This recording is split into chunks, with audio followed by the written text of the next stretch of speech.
Hello, everyone. Welcome back to our hot date with Robert. I'm the OutbackAl. I'm hot for justice. I'm Yin&Jung. You're not hot for justice. We're hot for Robert tonight. And I'm Chibi Noob. I wanted to make little puns for everyone's names, but yours was the only obvious one. All right. Well, let's get started. I could have gone with chubby noob. No. Like a chubby. What? It's an erection. dick. Never mind. Yeah. No. It's like I got a chubby. No. No. You never heard that? You never heard that? What No would to my that pun and be? Yin and absolutely Hung. not. Yin&Jung. I like Someone has to come up with something for the Outback Al because I'm out. the porn name. The Outback ass? I am an ass. Never mind. Yeah, That works. that just sounds like a We won't go with chubby noob. We'll figure out another one. Chibby boob? There's no boobs here. Okay, I'm We're getting off track. yeah. Let's just we're just delaying for what people want right now. By the time I get inside, I'm still trying to think up puns, but Robert's already at the bar ordering 2 whiskeys. I spot a booth in the back and claim it for us. Robert slides in and hands me a glass. To you, to us, to toast. I feel like the nonchalantness of to toast. I think that's cool enough for Robert. Maybe. What do you guys think? Well, I think to you would be too sappy. To us, He's not a sappy guy. Well, to us is also too sappy. Are To- you sure? Toast. I think to toast.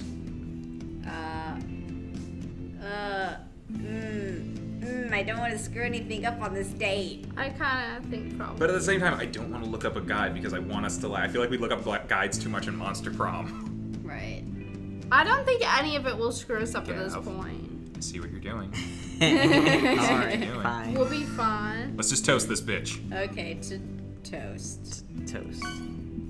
Oh, see, look what you did. Oh, I'm gonna just be quiet from now on. Okay. Love you. To toast. To toast. I love you, warm bread. Hopefully we don't screw up I the didn't think rest it was of gonna be this that date. dumb. I mean, I personally myself would have cackled. I would have said to us, but that's just me.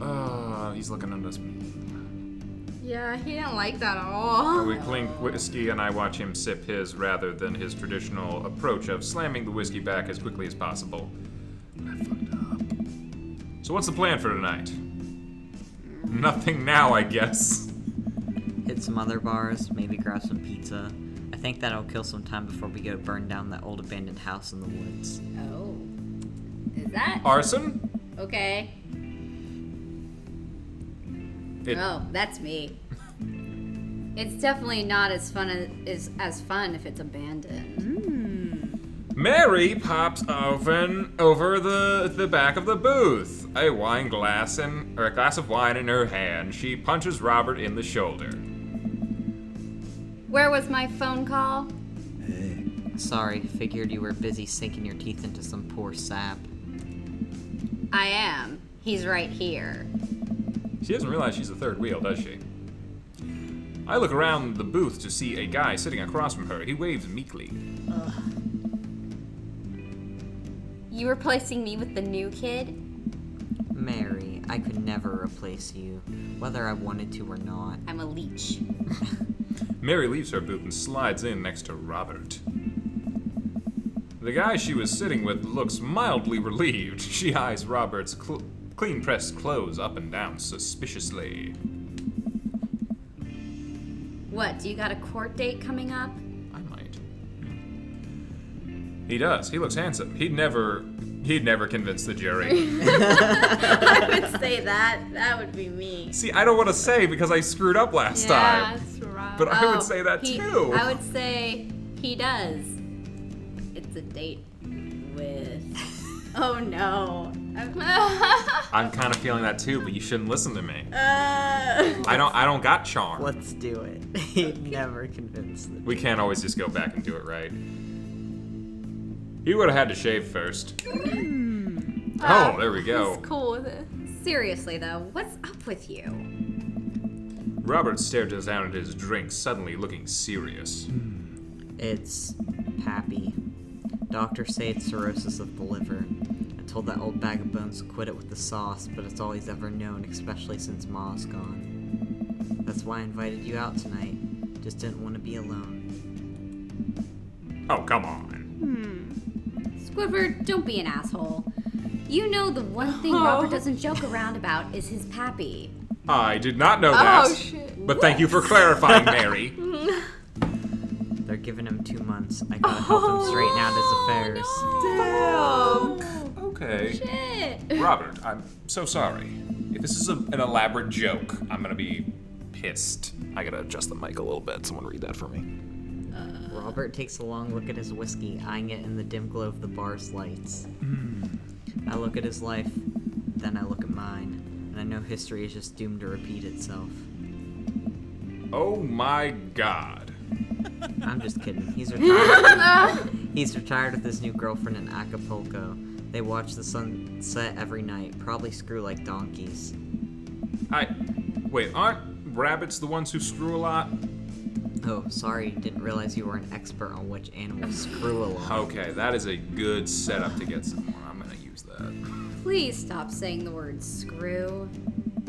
Robert finishes his drink and slides it away from him. He gets up out of the booth. Me and Squidward are gonna hit the bricks. You come in with...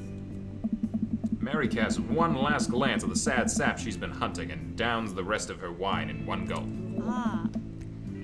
This place is dead anyways. I swear, she is trying to get a devil's three-way going. I think so. We get an achievement. No. We exit the bar and find the typically empty street filled with a small crowd of people. At the front is a guy with a really deliberate attitude and a bad posture. He carries a lantern that he shines up at his face for dramatic effect. Oh, we're going on a ghost tour? Yeah. What's going on? Looks like it's one of those walking ghost tours. They do that in this part of town all the time. I've always wanted to do one of those. Oh, yeah. You know all of those stories are fake, right? Pretty much all my stories are fake. This is research. Well, at least he's honest about it, about being a liar. Yeah. Robert makes a beeline towards the back of the group. He turns around when he notices that I'm not following him. Come on. We can't just crash it, can we? Don't be such a square, Squidward. Just act like you belong. I think we saw that episode of SpongeBob and he freaked out. Robert slides up to the tour group. I reluctantly fall into step behind him. Well, here goes nothing. Oh, who wants to be Tour Master Quinn? It was in this place in 1694. Wait, what? 1694? That the most infamous witch trials were held. So are we in Massachusetts? We're in Oregon, I thought. Do they have witch trials in 1694? I mean... It was the 1600s, I think. Yeah, late 1600s. Salem? Yeah, but that's the other side of the country. I now think we're in Massachusetts. Or maybe not. Who the hell knows? Today, we do not know if the people burned at the stake were actually witches, but it is widely reported that their ghosts still haunt this hapless dive bar to this very day. It was actually 1692. All right. What? And the site was over by the coffee shop down the road. Oh, so right out in front of the coffee spoon? I'm sorry, who are you? Daniel McSturgis, ghost historian. Oh, I remember this. Oh, God. I don't think I actually played He's got a this cover part. story. And this is my colleague, Dr. 80s reference, 90s reference, 2000s reference, contemporary reference. 80s. 80s. Probably the 80s. Dr. Loomis, paranormal investigator extraordinaire. We're touring America's most haunted locations as research for our new book. You may have seen our guest cameo on Paranormal House Hunters Extreme Edition. A couple of people in the group start nodding. Man, Robert's good at this. I think so are we. I had a pretty good, intro all ready to go. Are you guys part of the group? I don't remember seeing you at the first stop. We like to keep a low profile.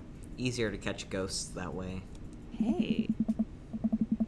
They've definitely been here. Been standing next to them the whole time. Thank you, random lady who I do not know. as I was saying, the epicenter of paranormal activity can be found at the Coffee Spoon over there. I was right. The man who runs it has been plagued by hauntings since he signed the lease, damn near driven him mad. He's fine. I think we dodged a bullet. But whatever you want to say is cool, I guess. It's your tour. Man, didn't know that about Matt. Wait, Robert's making this up! The rest of the tour group listens intently to Robert's every word. I think the tour guide can tell that he's losing the group. He seems to be getting flustered. That's the good stuff. Thank you for your contribution and knowledge, Mr. McSturgis. Let's move on to the next haunted location. Robert, Mary, and I followed the group down the street. That tour guide shirt is cool. Yeah, everyone in the group gets one if they make it to the final location. I turned to Robert and grabbed him by the shoulders. I need that t-shirt. Well, guess we're in this for the long haul then. Just follow my lead. Don't arouse too much suspicion, and we'll have cool ghost shirts in no time.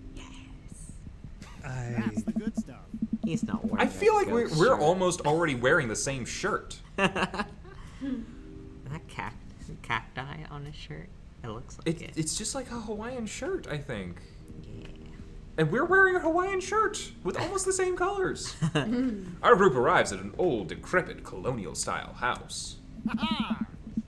A quick pause in the tour. My name is Quinn, but most people on the ghost tour circuit call me Tour Master Quinn. I'm a DJ, trivia master, and part-time actor. He's unemployed. I guess he's employed here. I do private ghost hunting events, birthday parties, MC bar mitzvahs, and perform traditional vaudevillian mime work.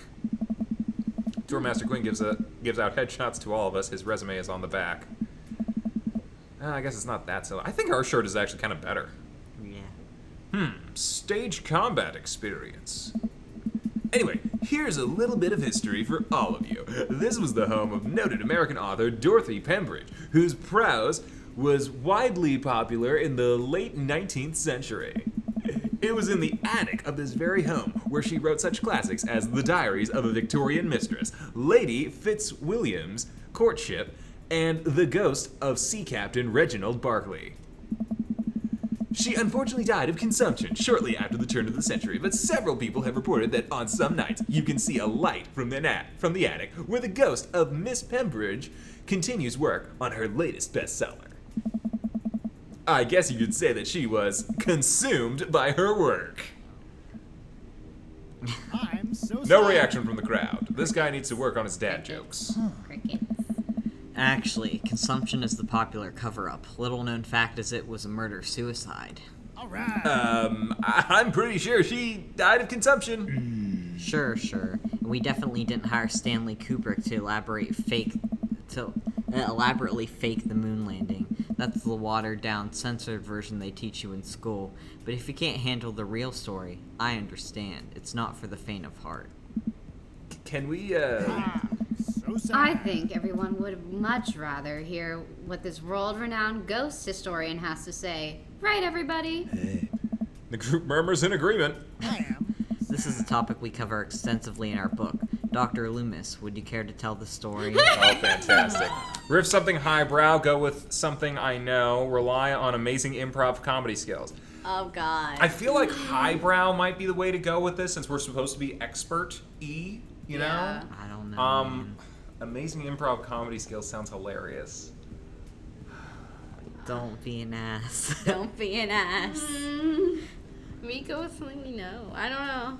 No. Or riff something. Kind of think riffing highbrow. If we go with something we know, I have a feeling Gonna be someone's bad. gonna call us out and be like, "That's just the plot of Ghostbusters" or something. Something highbrow. A lot of people aren't necessarily gonna know. That's a fair point. So we might be able to get away with certain things. You want to look at the guy? No, I already did. Okay, so then just you do know. what you know. How many do you know what to do with? Well, Was I right? Yes. Oh. In the 19th century, Dorothy Pembridge was credited for protecting New York City from potentially world-ending paranormal. It's Ghostbusters! Despite her success, her ragtag group of ghost hunters were disbanded by government. It's Ghostbusters! Did I write this game? I guess so. However, after learning that the ghost of Vigo the Carpathian has taken an interest in her son, her and her ghost-busting friends launched a mission to defeat the ghost and once again save New York City. That's Ghostbusters 2. Hey, isn't that the plot to... Nope, it's not. He likes Ghostbusters. Yeah. Of course he does. Did I not say we're just gonna do the Ghostbusters? Yeah. The tour guide sees this as an opportunity to take back the group and addresses us with some razzle-dazzle. Haha, what an interesting story! What a story, Mark. Now I just want everyone to know that the next location is extremely terrifying. If anyone thinks they can't handle it, feel free to excuse yourselves. Oh boy. Oh God. That's just like his only thing. He has to fuck off like All right, I'm bored. that. No ghost t-shirt? Mary turns to a young guy looking at his phone and taps him on the shoulder. Hey kid, fancy buying a gal a drink? I'm 15. The guy looks up at her and smiles. Only if the bar is haunted. Honey, I can show you the most haunted place in town. Damien's house? I think I could exorcise your demons if that's what you're looking for. Holy crap, she actually found someone. Damn. Don't write checks your dick can't cash, kid. Oh. Damn. They're going places. His eyes go wide. Mary salutes me and Robert. She suddenly pulls me into a hug and murmurs into my ear. When you've known Robert for as long as I have, you know when something's wrong. Keep an eye on him for me tonight, okay? Oh, she actually does give a shit. Sure, Mary. Good man. Mary pats me on the back and pulls away. She takes the guy's hand and leads him down the street. They're just gonna fuck in an alley, aren't they? Take it sleazy, fellas. God help that poor soul. Mary or the kid? Both. Yeah. Hey. Okie dokie. Our last stop, this burial ground, is such a hotbed of horrifying paranormal activity that I'm not even sure where to begin. There's the wailing ghost of the Wharfman, the vampire of Maple Bay, the children of the moonlight. What about the Dover ghost?